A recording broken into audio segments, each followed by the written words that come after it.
Hello, everyone. Welcome to Pianolin TV. This is your host, Alexander Bowie, and co-host Jeremy Al.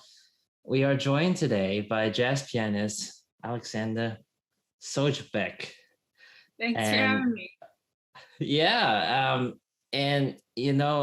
Alex here, the same as me, the same name.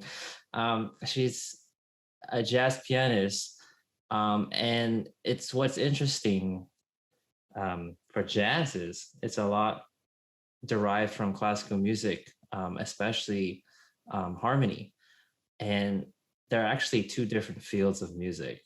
Just because you do classical doesn't mean you can do jazz, and just because you can do jazz means you cannot do classical.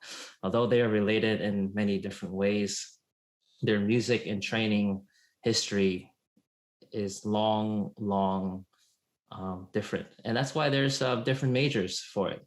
There's a jazz major and there's also a classical major. So if I were to put an undergrad jazz classes right now, I don't think I would do very well. And I think the same thing would go for Alex here. And today's topic is actually know your worth. What does it mean to actually be in the field of your career and knowing your worth? What does it really mean? And for musicians, we're mostly asked to play for people. But some of us need work. Some of us have never had that experience before. And Alex here has done a great deal of work after her graduation at the Manhattan School of Music, which is when we went to school with our Bachelor of Music. And she is also not only a jazz pianist, but she's also a composer and educator. She has won many awards for her performances at festivals, as well as Downbeat Award for her work with the Northern Colorado Voices.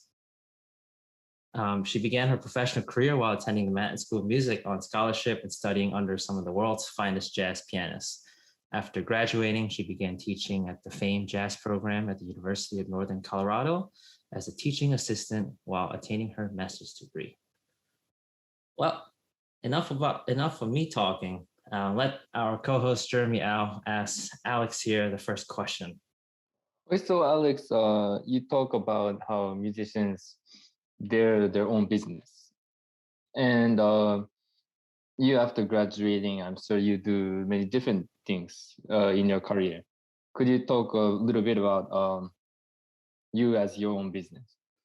Yeah, I've always thought that this topic was really interesting because as musicians, we don't really think of ourselves, at least primarily, as a business because, we do music, and music is something that's really emotional, something we're really close to. And some people might think we're closer to like athletes, right? Because we're like doing a craft and we're working on that specifically. But really, in a way, we're all our own small businesses, because once we have studied our craft and mastered it to a certain extent, then like any other business, we have to be able to support ourselves. We have to make money, in layman's terms, to be able to continue our business and continue to do something that we love, which in that way, we're really lucky that our business is something we're so passionate about. And I think there are a lot of musicians out there, especially young ones, that don't quite make that connection that we're a business as well. We have to think about the business aspects of our career, not just the artistic aspects. So, how are we gonna make money? How are we gonna make sure we're making a fair amount of money? And then there's also the aspect of like a business, like a small business, starting up and then growing and then evolving. And with music, I kind of see it that, we all start doing a variety of things to be able to make enough money to primarily or entirely, ideally, do music. So we'll teach music. We'll, spread our wisdom onto others. We'll perform. We'll maybe compose some music if people ask for compositions or arrangements or transcriptions, and we'll do like this variety of things. And then, kind of once you get a little more well-known, maybe you'll do like a variety of bands too. I should mention that, like a variety of instrumentation. Maybe you'll do some solo stuff, some duo stuff, some trio stuff, some, big band or orchestra for you guys stuff. But then as you grow your business, then you can kind of find your specific niche. Like maybe you really enjoy teaching. Maybe that's your main thing. Or maybe you really enjoy performing, or maybe you want to continue doing both. So it's all stuff that businesses think about too. Like, what kind of products they want. If maybe at a certain point they just go in a certain direction. So it's a lot of what we do is directly related to, any normal type of small business. Even ones with like a storefront, just the traditional small business, we have a lot of things in common with them. And yes, I guess being a musician is really like a business. And the same way, when you start a company, it needs a lot of investment. So it's gonna be red for a while. It's not gonna be profit for a while. And same thing when you're young, you have to take all those lessons, you have to train, you have to learn music. And the same thing with the sports too. I think Maria Sharapova once said that a lot of people, they train so hard to become pro, but not all of them are able to make back the money that they spent to get to that level. And I think it's the same way with music. And I guess you learn you take lessons, you maybe go to take other kind of do activities. Let's say maybe when I'm a string player, so I did some orchestra, and then those things you have to pay for to do when you're young. But eventually you get to a point where you're paid to do it, and I guess that starts coming back. And so that's very like how a business works. Yeah, that's a very, very good point. It's the same sort of deal. You gotta, like you say, you gotta go in the red for a while. You gotta pay to have the lessons from the top people when you're first starting out or when you're growing up, probably both. And then eventually the reward pays off. And sometimes I like that you brought up too, it's like, it's a risky situation to start a small business, just like we're a small business. It's a risky situation to decide to go into music and try to make a career out of it. But honestly, whichever way it goes, I think you learn so many valuable things from either starting a business or learning an instrument, that you're always going to take those lessons and they're always going to be worth it, even if you decide to go a different way eventually. And I guess you have the skill too, because the skill stays with you forever. Yeah. It's kind of the same thing, I guess, if you learn language, right? Even if you don't do anything with the language in your career, it's a skill that you have forever. Yeah, definitely.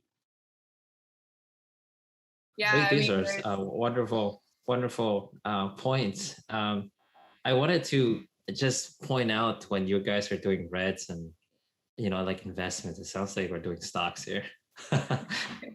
It's like you're putting yourself, we're now in something private. I'm not giving any financial advice for those who are listening here, so please don't take this into consideration. But as stocks, when they they have to raise funds and they have to do very well in their business. They have to get a lot of support, and when they actually do hit a certain price point, they go public. And it's just very similar to us. There are so many musicians out there who are just starting out, and they always have role models and musicians in their lives that they always look up to. And they say, oh, I want to be like him. Oh, I want to be like her. And such inspiration. And it took a very long time for them to get up there and to be famous and to be well known. And it's also a lot of experience they've also encountered in their own lives.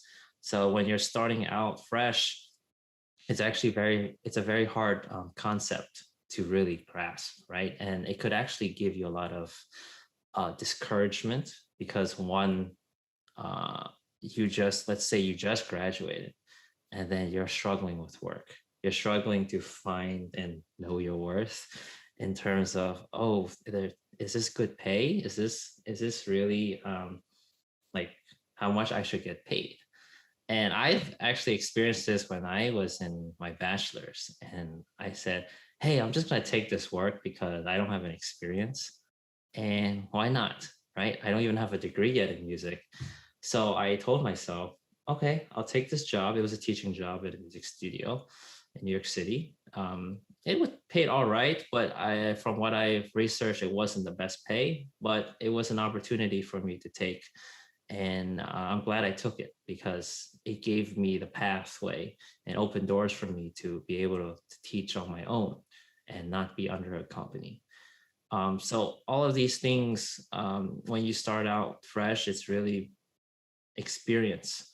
That's just from my own perspective. And I know Jeremy and Alex probably have different perspectives and insight into this. Either one of you can go. Yeah. Yeah, when you're first starting out, it's definitely a bit of a maze to figure out how much your knowledge and or music is worth, how much you should be compensated for teaching or performing or anything like that. I always like to give, people starting out the advice to, well, first of all, where you live, these will change, right? The value of things will change. If you live in New York City versus like a small town, it's going to be a big difference. So you really have to kind of weigh out the area you're in. And a lot of times you need to start doing that when you're in college. So a good way to do that is to go to your mentors, go to your professors, and you don't have to ask them directly like what did you get paid for that gig. just ask them like, how much should an undergrad like me or a grad wherever you're at get paid for something like this? And there's such a huge variety of things we do as musicians. It can be a little tricky, but someone who's been in the field for a long time, they'll know what your worth should be, especially if they're your teacher or something. And that's so important for just the music industry as a whole. And as musicians, of course, we want to support that. So if we take too little for a job we're doing well, that's gonna make everyone get paid less, and that's gonna hurt. It's gonna hurt music. There's not gonna be as many musicians or as much creativity, and none of us want that. But also, I like your point of just doing something when you're first starting out, maybe not getting paid enough, but to just get that experience. And I think it's really great that you still got paid at least, because I've heard of musicians who might do something for exposure. We've all heard that, right? And I mean, that's a tricky one, but when it comes down to it, if you talk to any experienced musician, it's like, you can't do work for exposure. Like Target isn't giving out free things all the time for exposure, It's kind of a hard deal. Maybe if it's like something huge, like you're on the news and you're going to play for 5 minutes for free just to get your name out there, then it's like, okay, well, then you have to compare it to advertisement. So how much would you be paying maybe for a 5-minute commercial? So then in a sense you're still getting paid. But if you're playing at a little restaurant and you're not getting paid, you're doing it for exposure and no one even knows you're there because you're in the corner, like that's not advertisement. So then, there's no compensation. So you really got to be careful, but there's definitely a time when you're starting out that you have to realize, maybe you don't have that degree yet. Maybe no one really knows who you are. Maybe you haven't taught at all yet. So you need a little more practice with it. And then it's like, okay, that makes sense to not get paid as much, but never take nothing is what I would give anyone starting out. That's like the main advice. You can never take nothing, and definitely ask people in the area what they're getting paid, because you don't want to bring their wage down and you don't want people to undervalue musicians, because music is valuable. And, if you're doing it for free, people don't see it as valuable. It's kind of like a tricky thing going on there, but that's kind of a problem that can happen. Yeah, those are great points, Alex. You made these points like seem surreal because it's not only for yourself, it's for your musician community. And there has been instances during COVID, right? I've seen some people say, "Hey, could you volunteer your time to play as a musician here and there?" And it kind of is a very borderline, very gray line because one, the musician hasn't played for a couple of months and they had no outlet to perform. But it's also I've seen this as like kind of like in the city area, the more the metropolitan. It's not a rural area. So as you were talking about exposure, right? And exposure in this sense is, let's say, Washington Square Park. There's so many people there, and that's like borderline exposure and also getting paid. Without going into further details, what would you do in this situation, Alex? If you were living in New York City, you haven't performed for many months in front of people, had no chance to do so. So they're not paying you for doing it? Yeah. Okay. Well, that kind of, I guess, would fall under the umbrella of busking. So you could, of course, put things out for tips, which I know a lot of people in New York will busk and get tips. I'm not sure of how many people like outside of school that are very professional do that in New York. I can't really tell you. I don't think there's many in the jazz world, none that I've heard of at least.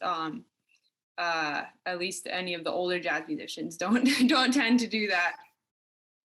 But from like a business perspective, if you haven't been doing anything and they offer you to play there at no pay, I would kind of think about it again as like an advertising thing. Well, how much would it cost to, let's say, put up a poster of you with your maybe offering, I don't know, it could just be a poster of yourself, like jazz pianist to classical pianist, lessons and performances. You kind of just think about, well, how much would that cost? Like, was that like the same money as like what I would usually ask to play? And in a sense, if it's your idea and you're like, I need to get out and advertise, and then they're not going to pay you, that might make sense. You know what I mean? Like I said, you kind of have to compare it to some money, some monetary thing like advertisement. But if it's let's say it's like someone's party they're having in the park, and it's just going to be a certain group of people that'll see you and not that many, and they want you to play for free, I'd say no, because you're not getting that much advertisement, and you can't like start expecting, or you don't want people to start expecting you to play for free either. Honestly, it's better to put on a mock performance in your apartment in New York than undergrade your value, would be my opinion. Yeah, that's a good way to put it. Especially for many people, as you start young, and people don't teach you these things. You just have to really experience this. And there are some people, they're very how should I say, soft-spoken, and they will say yes to everything, maybe because they don't want to be mean or they feel bad, especially like what's interesting, everyone, I hope everyone has some sort of goodness in their hearts, and people know what is right and wrong. But for musicians, we play mainly because we love it. And if we're going to a career of it, we love making music and we want to share the music with other people. One thing is, it's a universal language that can speak to anyone when they're listening to it. And when you have someone that you can play for, it's actually a joy. And some people are sometimes under pressure, they're struggling with finding work, and they find these opportunities, but they're low pay, so they have to take it anyway, which is not too bad, but you can't do that for a long term, because if you do, you're really just really killing yourself over it. and you're not going to make a very sustainable living. And, you know, a lot of artists, you know, the terminology starving artists is actually very true, because people take free things like free gigs, not getting paid and volunteering. And then they, as you said, they kind of lower their worth. And that actually affects the musician community as a whole. So we have to set an example for others, and that's like called a domino effect. If we stand our ground, and you know, music is an investment. I think people don't realize it because they see other musicians who are not trained. And I have nothing against non-trained musicians who don't go to college for music, but there is a vast difference of, you know, paying a ton of tuition money and pouring those in to get a good education versus those who don't. And so when you think about it, you invested, if you're going for a bachelor's, you invested 4 years of education. And when you do that, you yourself expect something back in return, right? Or else you're going to be in the red for a very, very long time if you don't actually tell yourself, hey, you work really hard for this, and people should get to know you and get to know your music, the way you play. And that's how your level of fame and reputation will rise, because people say, hey, this guy is, or this woman is pretty worth listening to. Maybe I should pay a little money. So those are like all very nitpicky things, but people usually don't hear these. And I'm glad to, you know, have you on this podcast to actually, even in the jazz world, it's still the same. Yep. Yeah, I'm honestly, like, this is a topic that I'm really passionate about, because growing up, I knew a lot of really talented musicians that decided not to go into music in the end because they saw that it was almost impossible in some areas to make a living in it, because people were used to getting it for free, and restaurants and venues were used to not paying musicians, and you know, then the whole quality of music goes down, and we're missing out on a lot of, you know, potential really great musicians who can give a lot to the industry and give a lot to the audiences. So it's something that's really important to me, and I'm sure to most musicians who want to see music flourish and not get pushed to the wayside. And then question, do you think it's ever okay to receive payment in another way, maybe other than money? Yeah, that's a good question. I do, as long as you think about, like, what would the monetary value be of that substitute payment, and make sure it's still kind of in line with what your rates should be. I know I've heard of a lot of times, and personally experienced times, when people will pay like partially in monetary value and partially in other things. Sometimes it's like dinner, which isn't worth too much, but if it's a really fancy restaurant, maybe it's worth a little bit.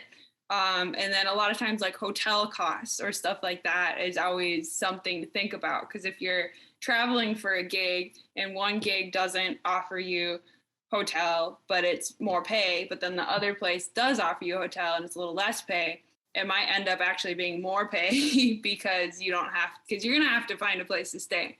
So I think, like, hotel cost and food costs to a certain extent are kind of the two main ones that really make sense. But I'm sure there's other ones out there. I've heard, like, sometimes transportation will get included. So it's just something more that you don't have to pay for if you're traveling, especially airplane flights. That's a big one, to get the free flight or have to book the flight yourself, because those can get expensive, as we all know.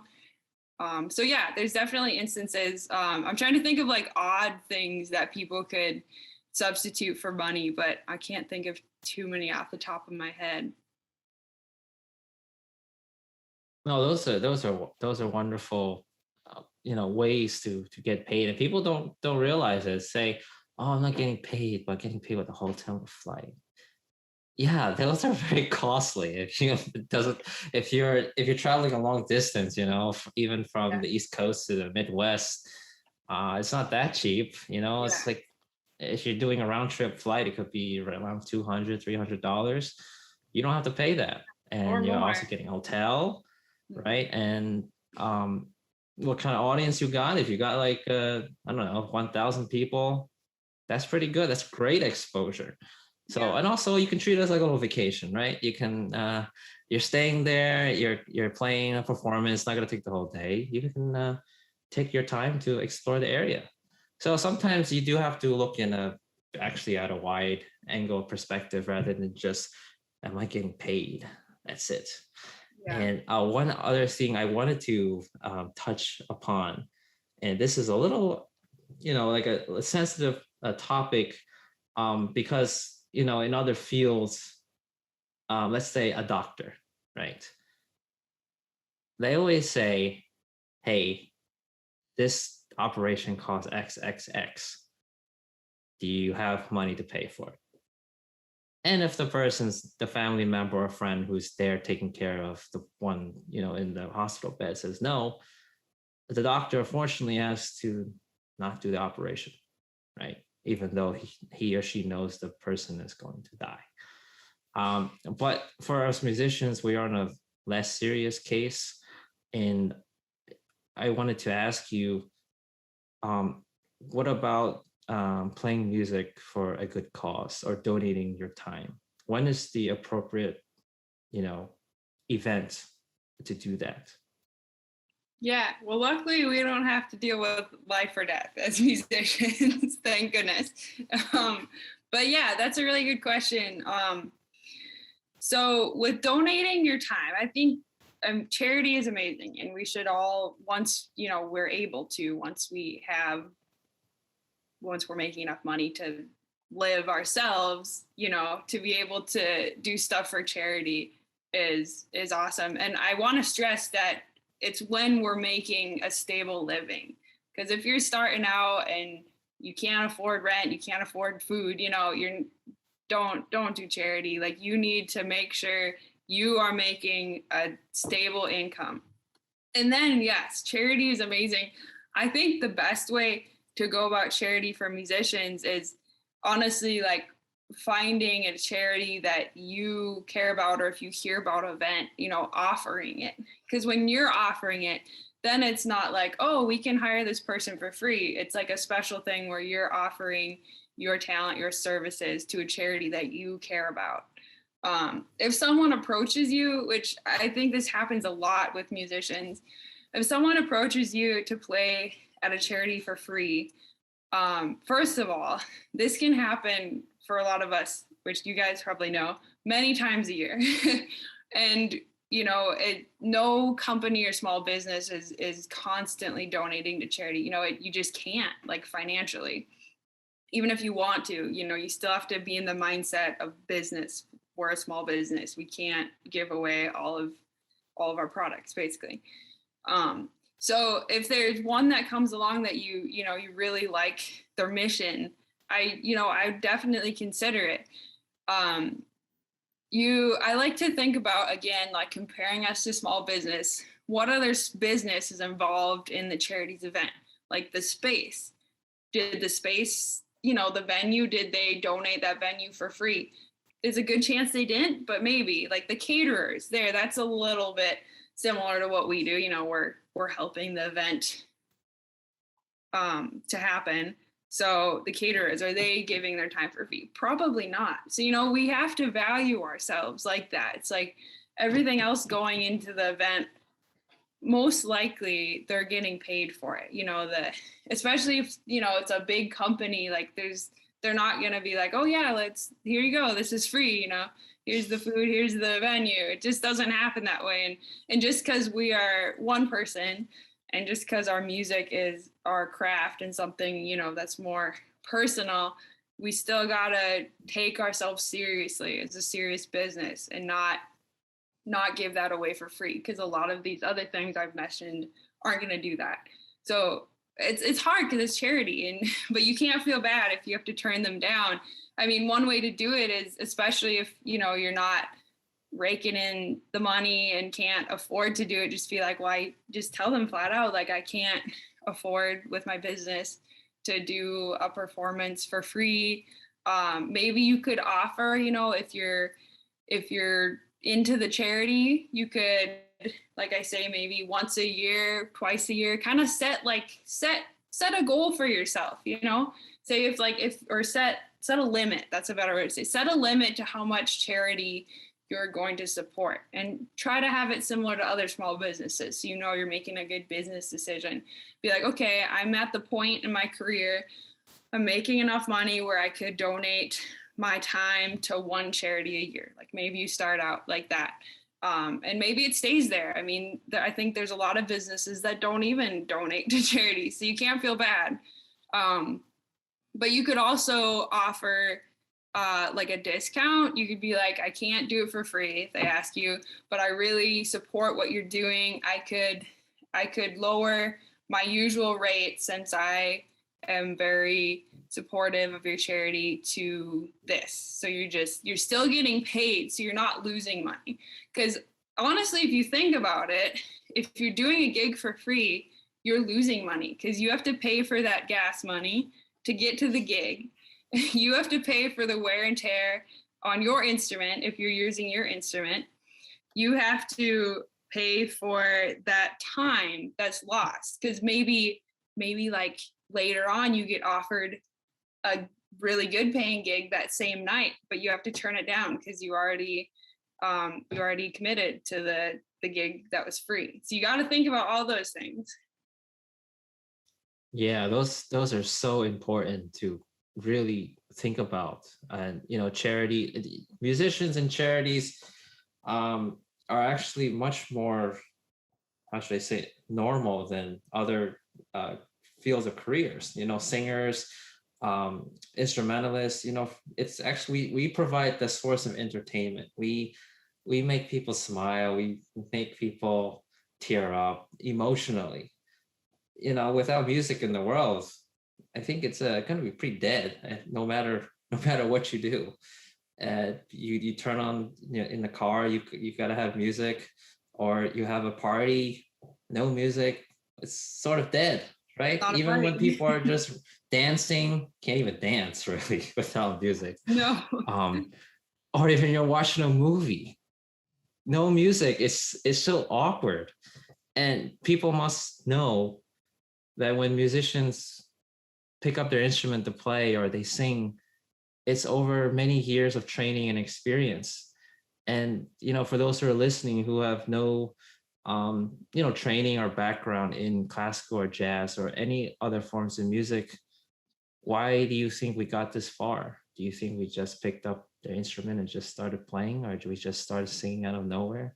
No, it's many, many years of training and investments and paying for lessons. And, it kind of sounds a little bit nitpicky, but it's the same thing if you're a doctor or you're a lawyer. You're not going to expect a lawyer to do things for you for free. I've never heard such a thing, a lawyer or a doctor doing things for free.